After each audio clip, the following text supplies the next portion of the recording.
I am Skip Williams, the current president of the club, and so I'd like to welcome you.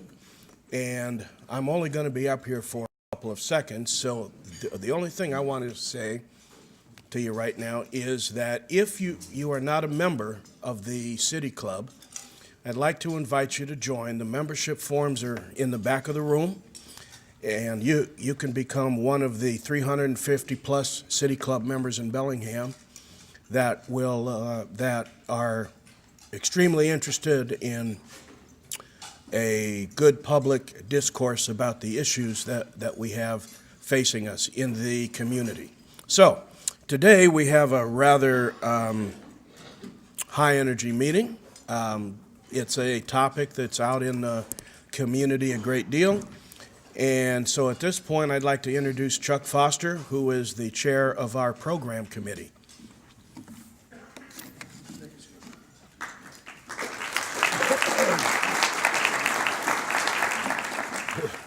Thank you, and good afternoon. Before we begin today's formal program, I want to say a brief word about our upcoming programs. 4 weeks from today, on March 23rd, we will host Congressman Rick Larson, who will share with us his perspective of our current Congress and what he thinks its major accomplishments will be.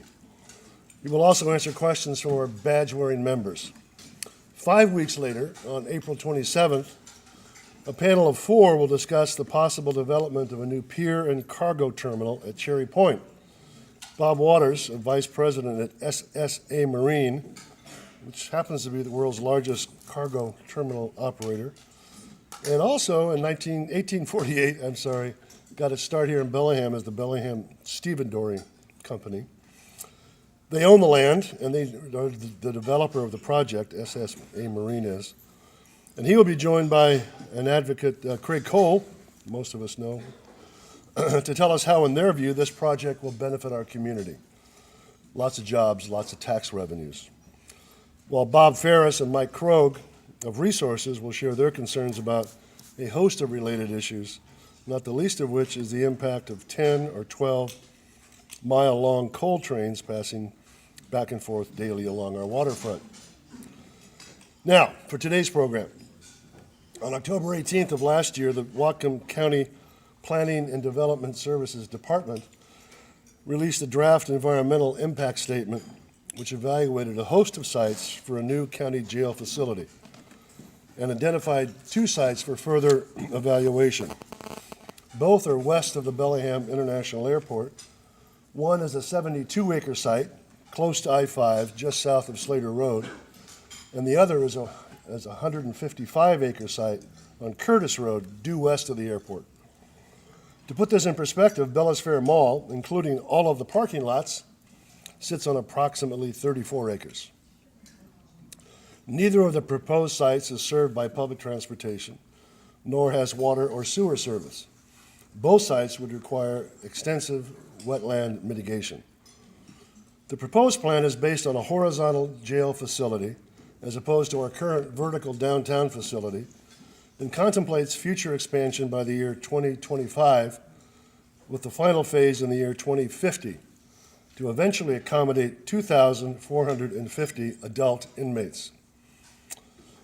You will hear a lot of facts today. For example, our current 2 facilities, the downtown facility and the Iron Gate facility for work release and other folks, currently house 434 inmates on an average per day. The downtown jail was built to house 148, but now has 250 beds, none of which you would want to sleep in. The average length of stay is 22 days. 80% of the inmates have substance abuse problems. 18 to 24% have mental health issues. 75% of the inmates have not finished high school. Almost all of the inmates are hardcore unemployed, and the annual cost of jail an adult in Whatcom County is $24,500. You will hear even more facts today from our excellent presenters, and I think you will also hear agreement on the fact that our downtown jail is overcrowded, dangerous, and unsafe. And as a result, the clear consensus by everyone involved is that we need a new facility. The public policy issues we would like to focus on today are the following. One, do we go up or out? Or is there some combination of these models that would work for us? The obvious related question is, do we build downtown or do we go rural? Two, is it possible to substantially reduce the average length of stay of 22 days by adopting other criminal justice programs and approaches? How is Spokane, for example, able to have an average stay of 12 days in its jail? What do they do differently than us? Three, how exactly do we pay for an estimated $150 million for the first phase of the recommended facility? Exactly how much money is available from the 1/10 of 1% sales tax levied in 2004 for a new jail? How much would the county have to borrow to build this new facility? And four, does anyone in county government support the models contained in the environmental impact statement? This issue has attracted quite a bit of public interest. Earlier this month, the county hosted a very well-attended public meeting at the county courthouse. And just last Saturday, the League of Women Voters sponsored an informative discussion of the various issues at the city council chambers. On your table today is a fact sheet prepared by the League, and we thank them for letting us share it today. And by the way, that forum is being broadcast on there you go. Say it again, Liz. Yes, all of us religiously watch that channel. You're welcome. You're welcome. And it'll be on there on numerous times in the immediate future. Now, each of our speakers today were at both meetings and are eager to share their perspectives with us. Barbara Sternberger is a member of the Right Size Jail Committee. Let me say it again, Right Size Jail Committee. And that title alone should give you a clue about what she might say today. And all of us know and respect Sheriff Bill Elfo, who has brought along his Chief Deputy Wendy Jones to share their views. There's Wendy back there. She'll be running the PowerPoint. Share their views on the seemingly intractable issue. So now, please welcome me in joining our two panelists as they ascend the stage, and we'll begin with Bill Elfo. Thank you.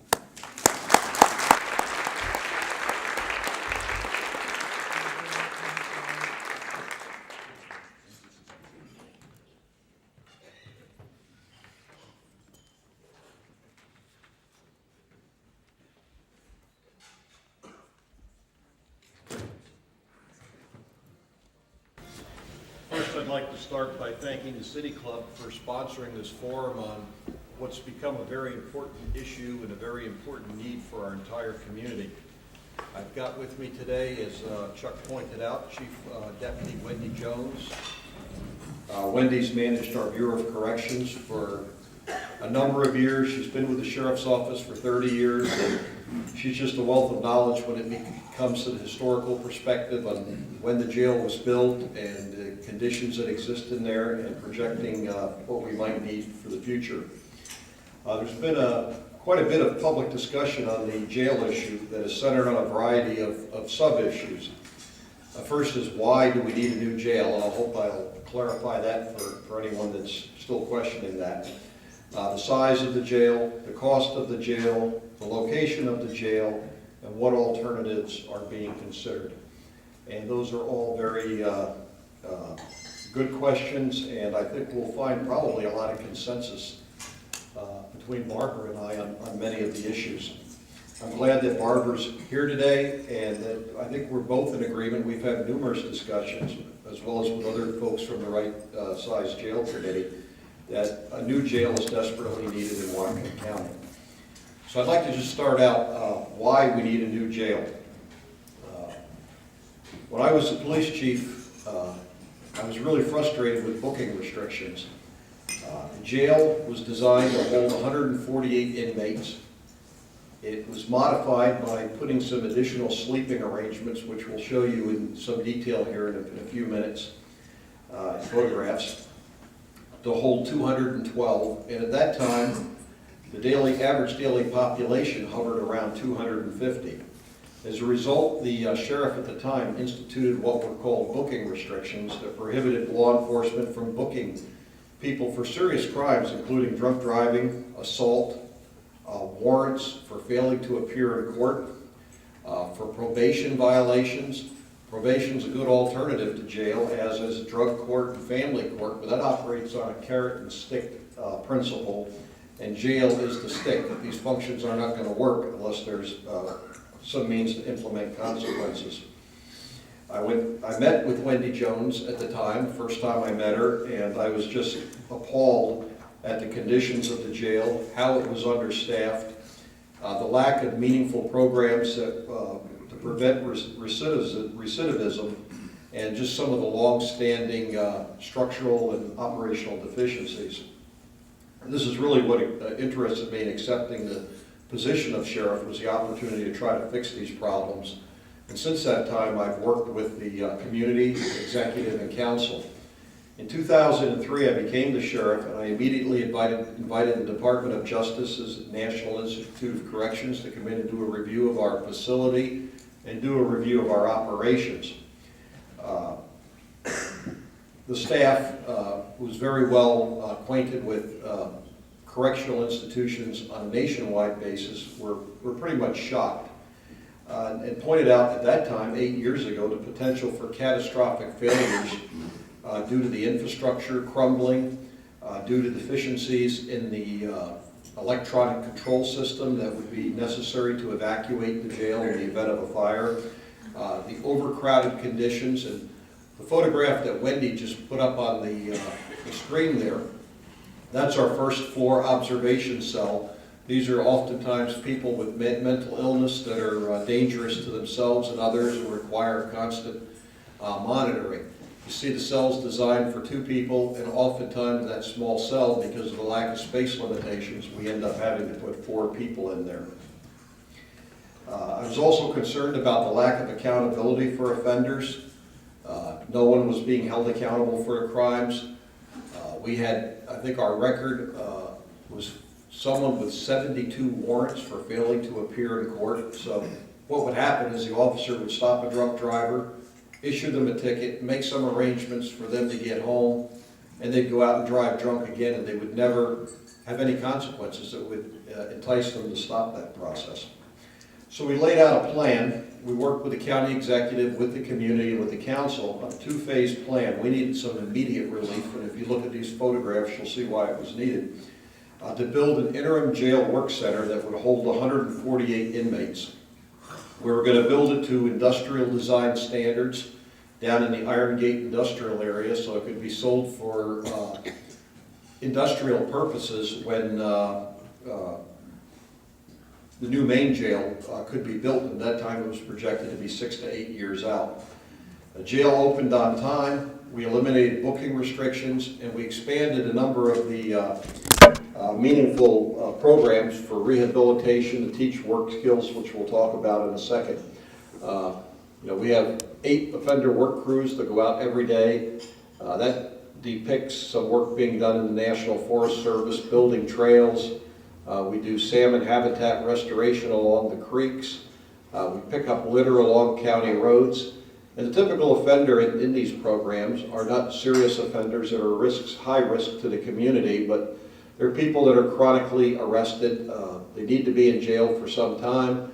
They've never developed good work ethic or practices. Now they have to get up at 4:30, 5 o'clock in the morning, go out and work a full day, and basically earn their keep.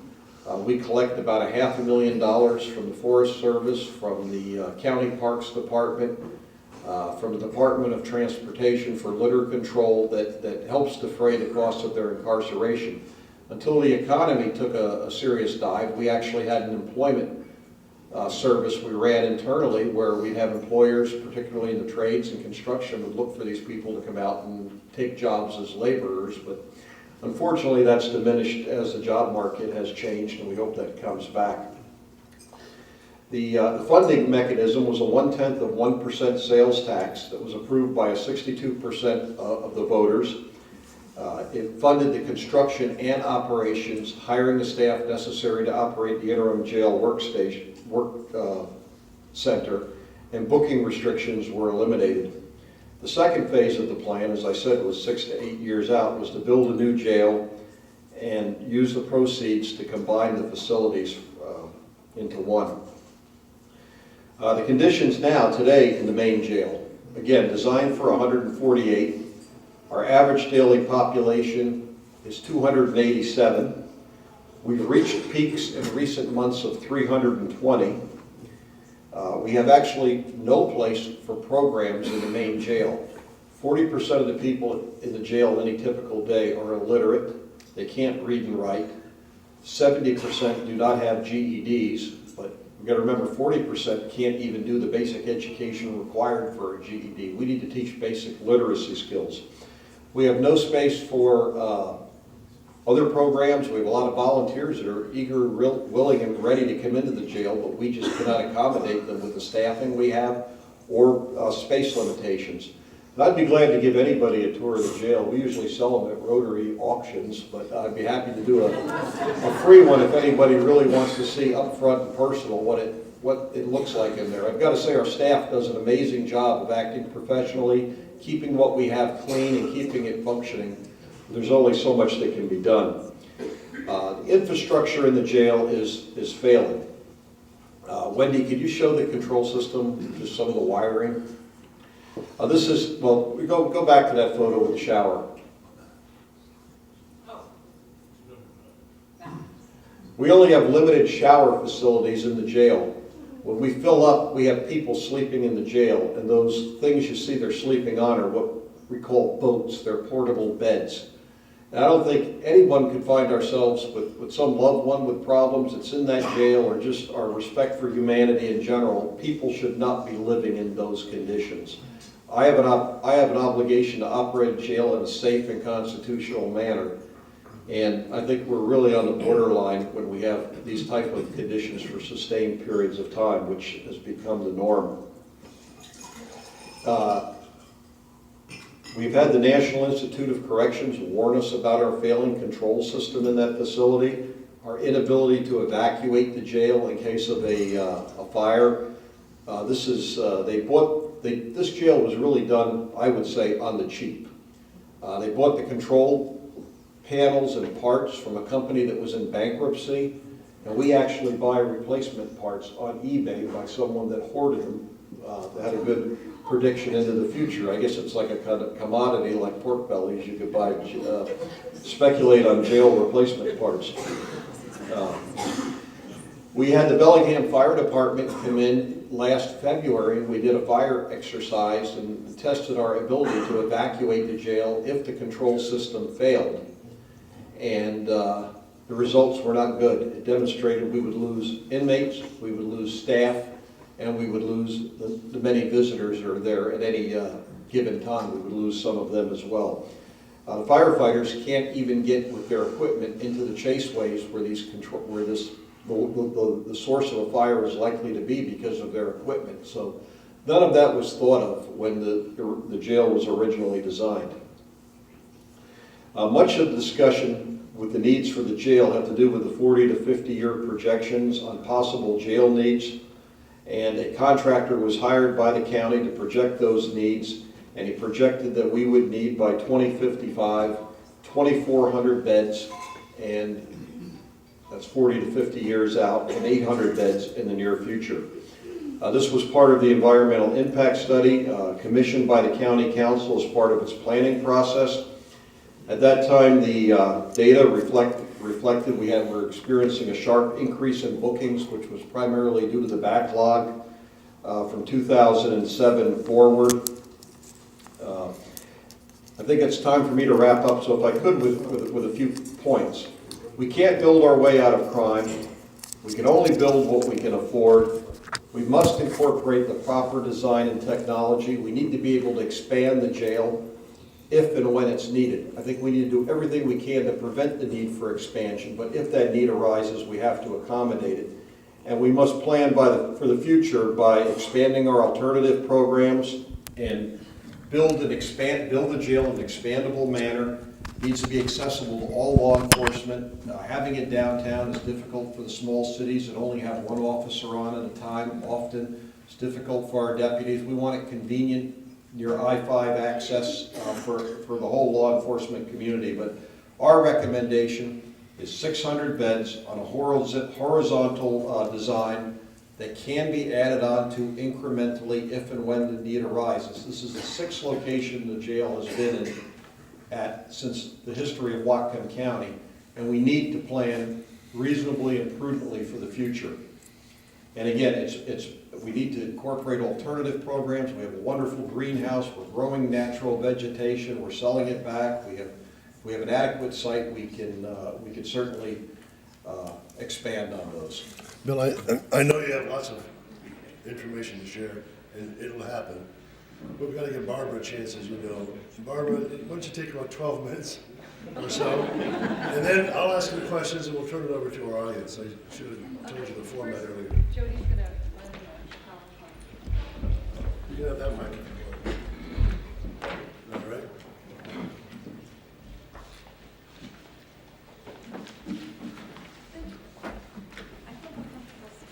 Fine, please do it.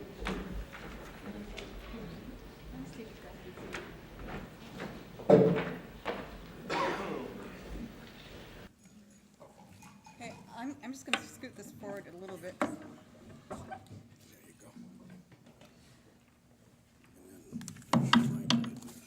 Okay, so everybody can hear me all right? Yes? Okay, good. Okay, first of all, I'd like to thank the City Club for inviting us here today to have this conversation, and I'm going to go back up with Bill Elfo in just a moment, but I feel more comfortable standing while I do the PowerPoint. My goal today is to present information on a very complex issue with the hopes that when we leave today, we won't feel discouraged. Rather, we'll feel encouraged and we'll think, hey, this is possible. We can make this happen. We can build a safe, affordable jail, and we can do it by coming together as a community and doing the right thing for the whole of our community. And I want you to know, too, that I'm not a politician. I'm an artist, but this issue landed on my doorstep, and I've been very concerned with it and very involved with it for quite a while. I want you to take, when you get a chance, if you want to get much more informed on this issue, we have a fabulous website.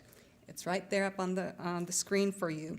It has plenty on this issue. I think it's the most comprehensive place you'll ever get information on that. And it's non-biased. We've got stuff from the county. We've got statistics, so newspaper articles, the whole bit. So I really urge everybody, if they want to come into one place to have information make a little bit more sense and calmly go through it, because this is a really large, complex issue. Okay, so given that, let's look at the task at hand, which is, Jody, next slide, please, is how do we get this jail built? Okay, at Right Size Jail, we're all about smart justice. And what smart justice means, it means that coming up with a common sense way to plan the jail. And this includes looking at lots of different areas. Oh, that's okay. All right. Listen to me. Okay, so first let's talk about need. Everybody agrees in this room, and there's no argument. We need a new jail. What we want at Right Size Jail is we think we need the jail now. We got to stay away from any delays possible. Let's look at cost. How much can we afford when we build this jail? We think in planning a jail, the first thing you should look at is what can you afford so you can actually get the jail built. We think you should look at smart justice, which means a comprehensive plan that includes drug and mental health treatment to reduce the need for a large jail. Okay? We think we should look at size. And here's a new concept. We think we should have the smallest possible safe jail. Because if we build it, they will come. So why not build a small one? Okay? The other thing is location. Let's look at where the best location might be. Next slide, Jody. Okay, well, the county has also looked at what to do about this jail planning, and it's all in this current EIS, okay? They look at the need, and they see that we need a jail now, but what they're proposing is a jail complex, And let me say that again. We need a jail, but what's on the table right now is a large, sprawling jail complex. And that complex requires a location of at least 60 acres. Okay? All right, the size, and this is not what Bill is saying, and I recognize that, but this, which is in writing, calls for 844 beds in the first phase at the cost of $150 million. And guess what? There's no clue of where to pay for this. I want you to remember, when we talk about the county, though, we're talking about ourselves. We are the county. It's not an us against them. This is an us for us. And how do we solve this problem? Next slide. Okay, at Right Size Jail, we talk about smart justice. And when we're talking about smart justice, we think that the need is what we have to focus on first and foremost. And that urgent need for a safe, affordable jail calls for the jail to be built right now. We don't have the luxury of time to put this off on picking a site that won't work and putting more and more delays, more and more obstacles in the way.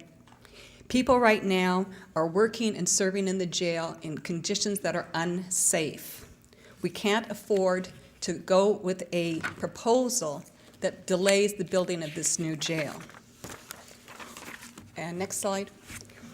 Okay, well, unfortunately, that's what happens in this proposal. There's lots and lots of time that is wasted, and there's lots and lots of money that's wasted. The county has spent years and $1 million planning this current proposal. That's time that we can't afford. The site requires that they've chosen in here, requires that the city of Bellingham annex that location. That's not going to happen, according to the city of Bellingham, for a good 15 to 20 years. Again, that's time we don't have. We've got a pressure cooker, and we need to address the problem now. Also on this site, there's no water, there's no sewer, there's no electricity, there are no improved roads. And so what does this mean? Again, a delay in time. It requires wetland mitigation. Again, a delay in time and more money. Next slide. Okay, let's talk about money. Okay, like any project, the right cost is the one that we can afford. Other sites could greatly reduce the cost, including sites that the county already owns. Alternatives to jail would greatly reduce the need for a big jail. And so the right size jail could greatly reduce the cost. Right size, right cost. Next slide. Okay, the county proposal, this thing, and again, this is what's on the table. The county proposes for the first phase alone to spend $150 million. And this, again, is for that large jail complex. $37 million of that is for the jail. $113 million is for everything else, okay? Wetlands, site, road improvements, et cetera, et cetera, et cetera, okay? And as Sheriff Elfo mentioned, he is for a $600, excuse me, $600, okay, all right, he's for a 600-bed facility. Okay, now even if we reduce the beds to 600, it would cost $130 million, and that's because it's only a small part of the complex. Okay, now before construction begins, we talk about spending $11 to $12 million to make the site ready to build on. And Jody, if I can have the next slide. The reason this is so important, and I want you to break it down, is because, one, the Slater Road site costs between $2.7 and $3.4 million. The land is swampy. It's going to cost $3.3 million to mitigate the wetlands. The land has, like I said, no power, no water, no sewer, no road access. So all this infrastructure comes to another $5.5 million. Okay, do the math. That's $11 to $12 million before we start building anything. Okay, next slide.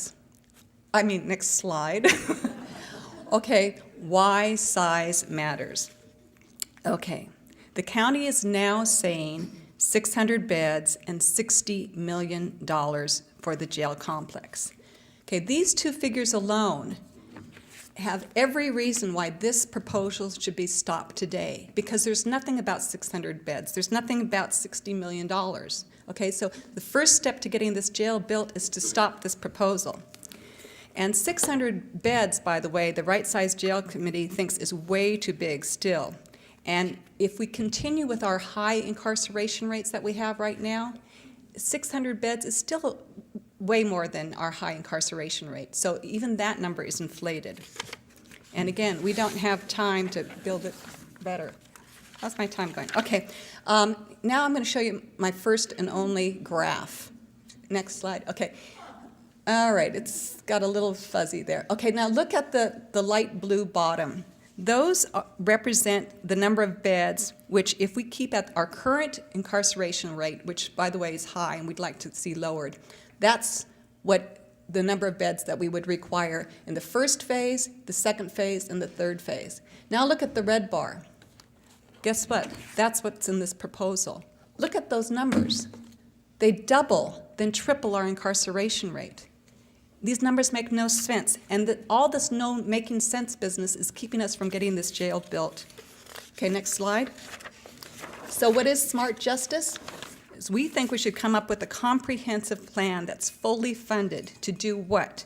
To do mental health treatment, alcohol and drug treatment, expanded probation and home monitor systems, veterans court, alternatives for people who can't make bail, re-entry programs, all these things that have been proven to lower our incarceration rate and to get the need for a small jail possible and not such a big jail. Okay, next slide. And this is kind of what I want to end my talk in here, is there are 3 steps to getting this jail built. First, and I think I've made this perfectly clear, stop this today. Bag this, table this, end it, whatever language you want to use. The next step is to address the immediate need for this jail. It's a time bomb there, but guess what? We have solutions already on the table. We have a Toys R Us department store that's been closed, and we could put our mentally ill or drug-dependent people in there and immediately alleviate the overcrowdiness. There are solutions out there where we could today say, okay, let's fix this today. Step 3, let's put in place long-term smart justice program, including the things I mentioned before, treatment, rehabilitation, and re-entry programs. So I'm hopeful that in our conversation today, we can talk about something that will encourage us to build the right kind of jail, encourage us to say, okay, maybe we spent $1 million on this proposition, but let's not put good money on bad. Let's start again real quick right now, and let's solve these problems which are solvable. And let's start today. Okay.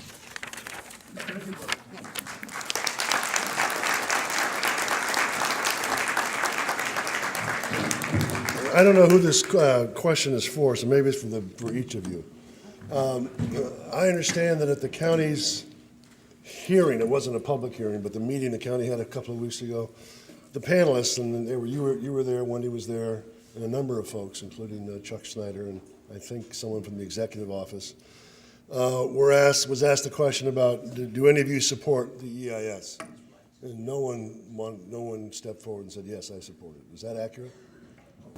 That's accurate. Okay, From my perspective, that's accurate. Okay. And I want to say that the sheriff's office, my job is to operate the jail. I understand. Not to design it or cite it. No. However, I don't support that, and I agree that it should be withdrawn and modified.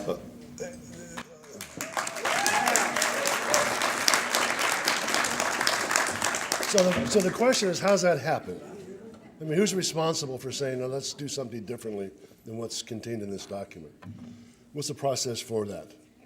I just think we have the executive. Give her the wireless. Oh. Go ahead. We'll just pass it back and forth. Yeah. Okay, the way to start this is to have the executive formally table the EIS, and then we would think immediately have a task force formed, and not necessarily start all over, but use the information that we have so far and get a plan that's workable. So it's up to the executive, if that answers your question. It does. Thank you. It's up to the executive, but ultimately up to the county council. Exactly. Do you know of anyone on the county council who is in support of this concept? No. All right. So do either one of you know how much money is available from the 1/10 of 1% sales tax that we started paying in 2004? Part of which went for the Iron Gate facility, and part of it went to staff, some of the folks we have. How much of that money is left, do we know? From my understanding, there's the equity in the jail, interim jail, which cost $9 million to Right. build and acquire the surrounding land. For what the executive's office has told me, there's $3.5 million that's banked. So there's about $12 million. We're looking at modeling this, and I don't think we need a full 60 acres to do this. I want to see what they're doing down in Des Moines, Washington, where they built an 800-bed jail for $54 million in construction costs and a $90 million overall cost. So that's 40% larger than what we're talking about. And there's some representatives, Lisa and Vanessa, are going to be going down in early March. We're going to look at that project and see what successes are there and what we can bring back to Whatcom County, and hopefully benefit from what they're doing right there by design and building technologies that can dramatically lower the costs. I think I just want to mention too, Sheriff Elfo said it cost $9 million to build the interim jail, which seems to be working fine. But just to give you a cost idea of what it costs, and also that $4 million is what's left, is what I've heard as well. And I think too, and I don't know, Please go ahead. but I think too, when we talk about the type of facility we need to find out if low security works, because obviously low security is less dollars, and we probably don't need a lot of beds for, in medium to high security. So I think these are all, part of the things that we think is so important in jail planning, is to find out exactly who is in our jail and why what are they arrested for? I mean, is shoplifting a felony? I mean, are we looking at felonies in a way that we don't need this high or medium security facility? And if I could comment on what Barbara said real briefly, the jail people are committed to the custody of the sheriff. I mean, we don't control who comes in and out. However, a lot is governed by what happens in Olympia.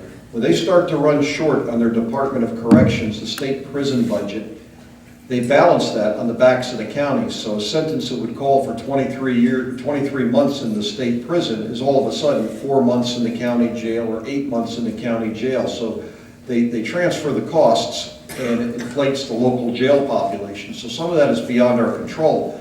But some of the good programs they had, supervising people when they get out of prison, helping them transition into the community, even providing transitional housing, that's all been decimated in the governor's budget, and because of the crisis, the financial crisis the state is in. So I kind of expect our workload is actually going to probably increase unless those gaps are filled at the state level. The mental health system has been decimated, and we are the mental health system of last resort, unfortunately, and more needs to be done with community-based mental health programs. And everything you had on that, Barbara, I agree with, that we need to work on. We could divert a lot of people if we had effective mental health programs. Barbara, go ahead. It reduces the number then, right? It does reduce the number, but right now, between the two facilities, we're holding average daily populations around 450 inmates. I think if we build less than 600, it's not going to serve our needs. We have about 400 people that have been ordered by the court to serve a sentence. And as Judge Snyder told us last Saturday, he doesn't have discretion on that. That's set by state law. And these people can't get on with their lives. So, some of them are waiting for a year to serve a sentence in the jail, which is... And where are they waiting? They're waiting in the community. But they still... Obviously, our community is safe enough to house them for their time. So what I'm saying again is, if we've got 400 people waiting to serve that are okay to stay at home and wait, when they do serve, We don't have to, you know, do you understand what I'm saying? Well, I think if they're serving their time, if they're in the community now, we don't need to put them under a heavy-duty lock and key. But the state I mean, they're served, they have a sentence that's ordered by the court. We don't have discretion on that. We have to accommodate them, and we look at everything we can, from electronic home monitoring to the jail work programs to work release. But we're stuck with the situation that's handed to us by the legislature. Bill, I understand from a conversation you had with the exec earlier today that you might be looking at other locations for the jail? The executive informed me this morning that he was considering other locations for the jail site. And I hope to have a discussion with him later this week to find out. That's beyond anything contained in the EIS, I assume, right? Yes. Now, what possible locations could they be? I mean, where would they be in the county? Would they be downtown? Would they be outside? I don't, I haven't had the chance. I was on my way over here, so I hope to find out more this afternoon or tomorrow as to what other locations he may be considering. But my concern is it's taken years to get to where we are today. And as you saw in those photographs, we can't wait to fix this problem. And my concern is delaying the process. Certainly we have to do what's smart, but I don't want to see an inordinate delay in time hung up while we try to restart a process to site a new jail. Barb, you have a comment?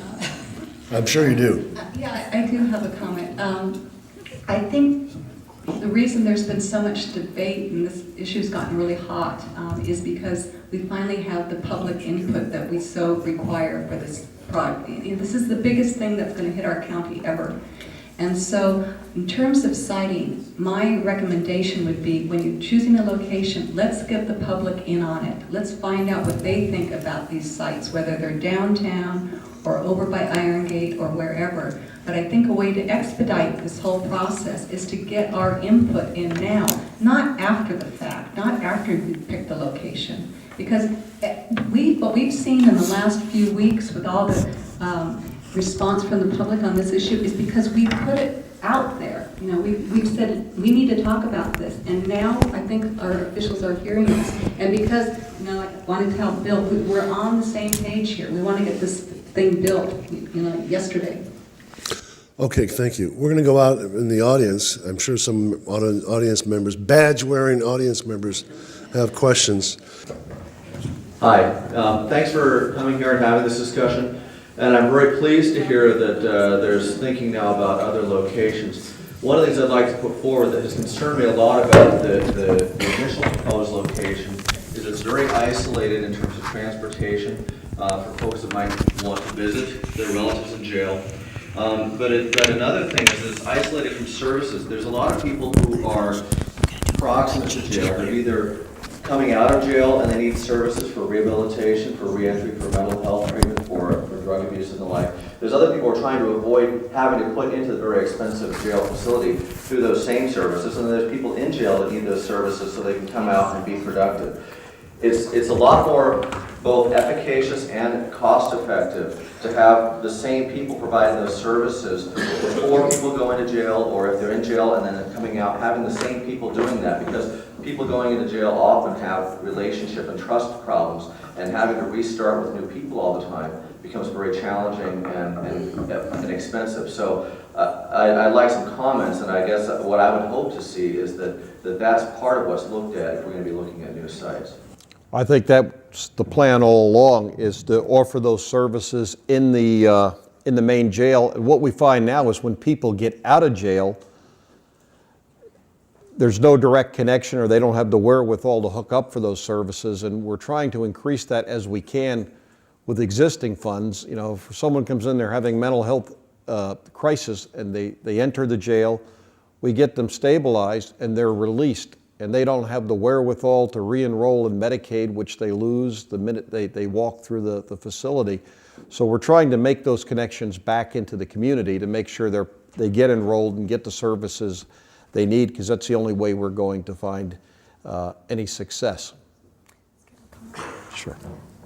I couldn't agree with you more. I feel that if we had a wish list and we could build this huge complex for $150 million and have everything there, and rebuild all those things out there. That would be great, but it's not the case. The case is we can't spend the money to make these services that are downtown already unavailable. So my feeling is, why duplicate costs? Why not just build what we need because there's such an urgency, and do it where those services are? Okay. And, you know, part of the issue of needing to build it on a horizontal design is when you build a vertical jail, if you're forced to build it downtown, it's far more staff intensive to operate. Right now, we have a linear jail. It's not as secure, it's because the officers have to walk long corridors to see what's going on.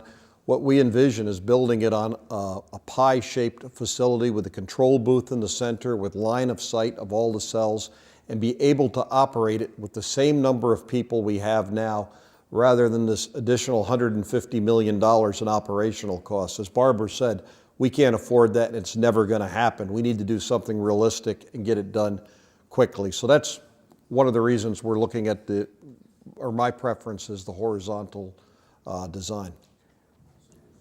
Bill, one of the problems we had, obviously, when we built the jail 20 years ago is it wasn't built for the expected population, and we run into that.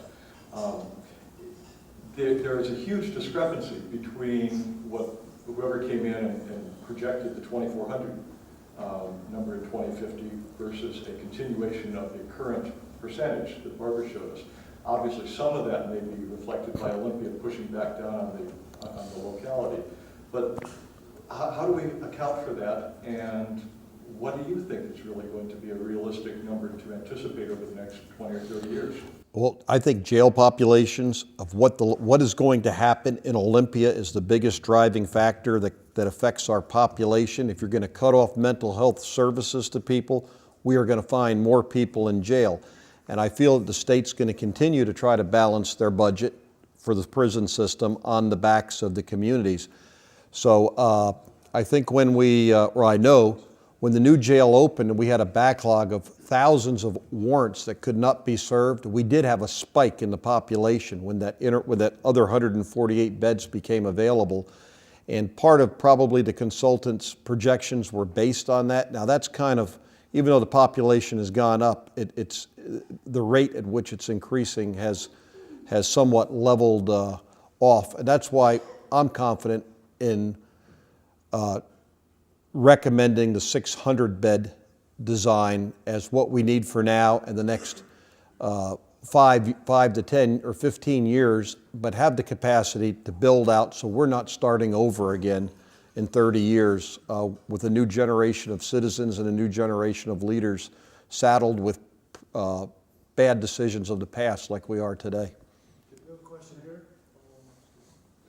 Barbara, if you've spoken to this already, my apologies, but what position does your group take on the up versus out issue? Or do you take a position on that? Well, of course, we're not jail planners, and so I think what we consider with the up rather than the out is to get a good look at the data of who we're incarcerating. And the reason I say this is because the vertical jail, floor after floor after floor, talks about all these high numbers. Now, if the high numbers were even, as Elfo just said, now 600, which by the way we think is too big, we wouldn't need such a high rise. You know, we could do it on, creatively downtown with maybe in 2 locations, one for the low security offenders, and then maybe another one nearby for the more high-core criminals. Okay, and given that, our thing is we can make much less of a footprint if we maybe have it in 2 sites that are, kind of like what's happening now. So we don't think it needs to be as tall as they're projecting. And also, with the numbers of 600, we would really have to increase our incarceration rate immediately to get up to that 600 rate. And we see it in the year 2050, it coming to 654. So we do have time. I've been to every jail from the Canadian border to San Francisco that's been built in the last 10 years and have talked to the people that have run those jails. And the more technology that you can implement, the more effective and the less staff that you need to operate the jail. For example, visitation. Yes, we need face-to-face visitation. In that main jail, we have 1 hour a week where inmates can speak with their families. And you need to keep that connection if they're going to succeed when they get out. By having, that's because of our staffing reductions and hiring freezes. But if we had, you know, Skype operation, at least they could have some daily contact with their families and stay in touch in between that face-to-face contact. All using technology and design is going to make the jail far more efficient to operate. Thank you both very much for your Thank excellent you. presentation. We've learned a lot today, and we even reached some consensus on some key issues. So thank you. Thank you, Barbara. Pardon? I think so too.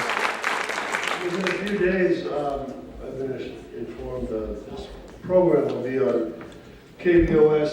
I think it's 24/7 online, and so the nods in the back of the room say, yes, that's correct. So if you want to see this and recommend it to your friends, please do so. We also we thank our guests by giving them a book called Whatcom Places 2. The sad thing is we only have one of them.